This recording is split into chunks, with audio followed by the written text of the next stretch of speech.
Assalamualaikum warahmatullahi wabarakatuh. Halo teman-teman, welcome to my channel. Kembali lagi di video saya kali ini yang bertema tentang TIK sebagai media pembelajaran yang relevan. Pada mata kuliah pengembangan media dan sumber belajar yang diampu oleh Bapak dosen Dr. Muhammad Istaini SHG MPD. Di sini saya ingin memperkenalkan diri saya. Perkenalkan, nama saya Nalita Zarani, NIM 2110202007, kelas 2102A atau PAI A dari Prodi Pendidikan Agama Islam, Universitas UIN Raden Fatah Palembang. Jadi teman-teman, di sini saya akan membahas materi-materi subjudul apa yang akan kita bahas di video saya kali ini. Yang pertama itu pengertian TIK, yang kedua itu pengertian TIK menurut pendapat ahli, yang ketiga itu macam-macam pengembangan TIK, yang selanjutnya itu pengembangan TIK dan peranan TIK, selanjutnya itu penggunaan ICT sebagai media pembelajaran, dan selanjutnya yaitu ciri-ciri ICT yang berhubungan dalam proses pembelajaran dan aplikasi ICT dalam media pembelajaran. Nah, itu yang akan kita bahas satu persatu mengenai materi kita tentang TIK sebagai media pembelajaran yang relevan. Terima kasih, selamat menyaksikan. Oke, baiklah teman-teman, kita lanjut ke pemateri yang pertama, yaitu tentang pengertian TIK. Jadi teman-teman, secara umum atau secara istilahnya TIK ini digunakan untuk menggambarkan penggunaan teknologi dalam memperoleh, menyimpan, mengirimkan, dan memanipulasi informasi.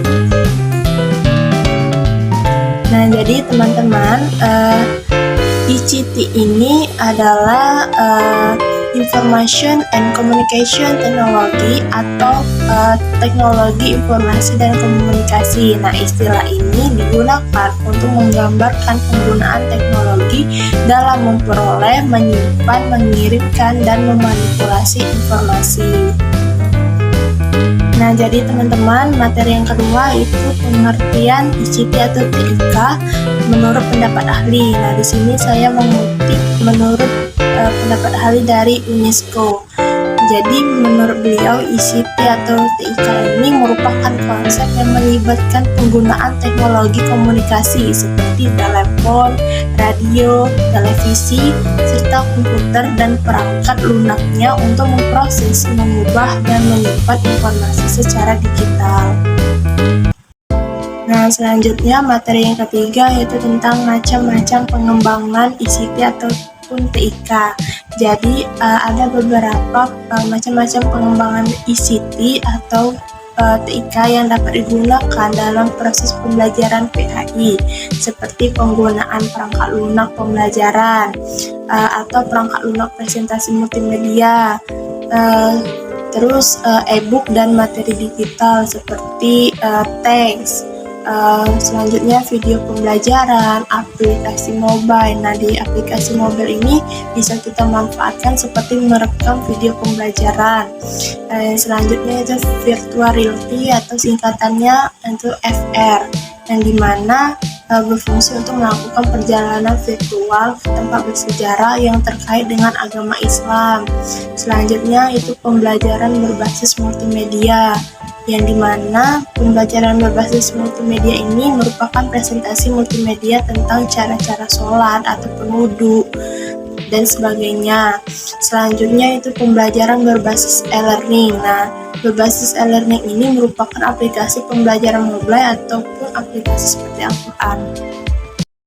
Selanjutnya yaitu materi yang keempat tentang pengembangan TIK. Jadi di dalam pengembangan TIK ini merupakan proses pembelajaran PAI di sekolah dan di madrasah yang dapat membantu siswa untuk memahami konsep-konsep PAI atau pendidikan agama Islam secara lebih jelas dan menarik. Hal ini juga dapat membantu siswa mengajarkan ajaran agama Islam secara lebih mudah dan personal. Baiklah, materi selanjutnya yaitu materi yang kelima tentang peran TIK. Jadi teman-teman, kepanjangan dari nama TIK ini adalah Teknologi Informasi dan Komunikasi. Nah, jadi di dalam peran TIK ini dapat memiliki peran yang signifikan dalam proses pembelajaran pendidikan agama Islam atau disingkat dengan PAI. Di dalam pembelajaran pendidikan agama Islam itu bisa juga di kelas, ataupun peran utama TIK ini adalah sebagai salah satu sarana yang sangat dibutuhkan untuk memberikan peningkatan terhadap layanan biasa. Materi selanjutnya yaitu materi yang ke-6 tentang penggunaan ICT sebagai media pembelajaran, yaitu memberikan implikasi positif terhadap proses pembelajaran sebab para siswa itu mampu berinteraksi secara baik dan dapat mengakses informasi secara lebih cepat. Oleh sebab itu, penggunaan media yang tepat dalam proses pembelajaran PA ini menjadi urgensi di tengah berkembangnya teknologi informasi. Salah satunya yang kini banyak digunakan yaitu berbasis ICT ataupun TIK. Lanjut materi yang selanjutnya yaitu yang ke-7 tentang ciri-ciri ICT yang berhubungan dalam proses pembelajaran pendidikan agama Islam. Nah, di sini ada beberapa ciri-ciri ICT yang berhubungan dalam proses pembelajaran pendidikan agama Islam. Itu yang pertama, akses ke sumber daya pembelajaran seperti internet untuk mencari materi, buku elektronik, video, audio, dan lain-lain. Yang kedua itu interaksi dan kolaborasi seperti diskusi melalui online via email, chat, ataupun konferensi video untuk berdiskusi berbagai pendapat dan memperluas pemahaman mereka tentang materi pendidikan agama Islam. Yang ketiga yaitu media pembelajaran interaktif yang menarik seperti penggunaan presentasi multimedia, simulasi interaktif, video pembelajaran, ataupun permainan edukatif. Selanjutnya ada juga penilaian pembelajaran seperti menyediakan tes atau kuis secara digital untuk mengukur pemahaman siswa terhadap materi pendidikan agama Islam. Selanjutnya itu ada juga ciri-cirinya yaitu tentang penggayaan pengalaman pembelajaran seperti menghadirkan tamu pembicara melalui konferensi video, mengunjungi web ataupun aplikasi yang menyajikan tempat-tempat suci ataupun artefak agama. Selanjutnya materi yang ke-8 yaitu tentang aplikasi ICT dalam media pembelajaran pendidikan agama Islam.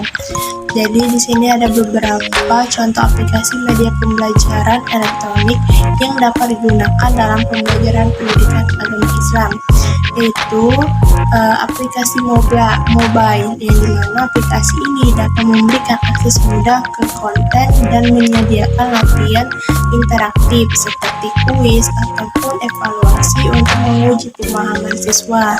Terus yang selanjutnya yaitu e-book interaktif. E-book interaktif ini adalah bentuk buku secara digital dari teks buku pendidikan agama Islam seperti gambar, audio, video, dan animasi untuk memperjelas konsep-konsep yang diajarkan oleh guru. Yang ketiga yaitu model interaktif. Nah, di model interaktif ini merupakan aplikasi berbasis web ataupun komputer yang dirancang untuk membantu siswa memahami konsep-konsep pendidikan agama Islam dengan cara yang interaktif dan menarik seperti gambar, audio, video, dan simulasi untuk memfasilitasi pembelajaran yang lebih mendalam. Dan siswa juga dapat mengklik dan mengeksplorasi dan berinteraksi dengan konten yang ada dalam modul tersebut. Selanjutnya yang keempat itu platform e-learning. Nah, platform e-learning ini menyediakan ruangan virtual di mana guru itu akan dapat mengunggah materi pembelajaran, tugas, dan sumber daya lainnya untuk siswa, seperti menyediakan diskusi online, forum, ruang kelas virtual, dan dapat mencakup fitur penilaian online untuk menguji pemahaman siswa. Nah, jadi dari keempat contoh aplikasi yang dapat kita gunakan melalui media pembelajaran elektronik ini mempunyai keuntungan karena penggunaan aplikasi media pembelajaran elektronik ini dalam pembelajaran pendidikan agama Islam termasuk aplikasi media yang mudah diakses terhadap materi-materi pembelajaran agama Islam, lebih fleksibilitas waktu dan tempat, interaktivitas, dan variasi media yang dapat meningkatkan keterlibatan siswa. Itulah tadi penjelasan materi yang dapat saya sampaikan di video saya kali ini. Semoga bermanfaat untuk kita semua. Saya akhiri. Wassalamualaikum warahmatullahi wabarakatuh.